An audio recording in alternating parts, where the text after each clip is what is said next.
కేంద్ర మంత్రి బండి సంజయ్ కు బీఆర్ఎస్ నాయకుడు కేటీఆర్ లీగల్ నోటీసులు ఇచ్చారు. ఫోన్ ట్యాపింగ్ ఆరోపణలో కొంతైనా నిజం ఉందో లేదో నిరూపించాలని సవాల్ విసిరారు.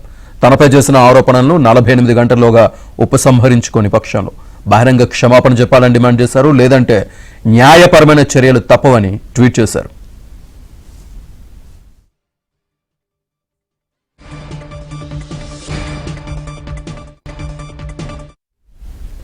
బండి సంజయ్కి సాధారణ జ్ఞానం కూడా లేదన్న కేటీఆర్ థర్డ్ క్లాస్ ప్రకటనలు చేయడం ఆయనకు కొత్త కాదన్నారు.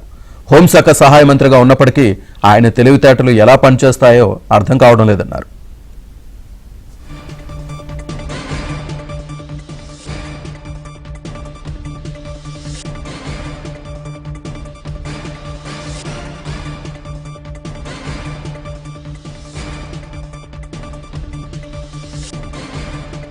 నలభై 48 గంటల్లోగా ఉపసంహరించుకోని పక్షంలో బహిరంగ క్షమాపణ చెప్పాలని డిమాండ్ చేశారు. లేదంటే న్యాయపరమైన చర్యలు తప్పవని ట్వీట్ చేశారు.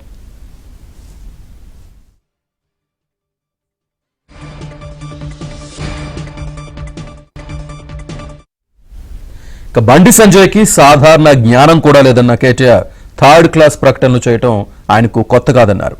హోంశాఖ సహాయ మంత్రిగా ఉన్నప్పటికీ ఆయన తెలివితేటలు ఎలా పనిచేస్తాయో అర్థం కావడం లేదన్నారు.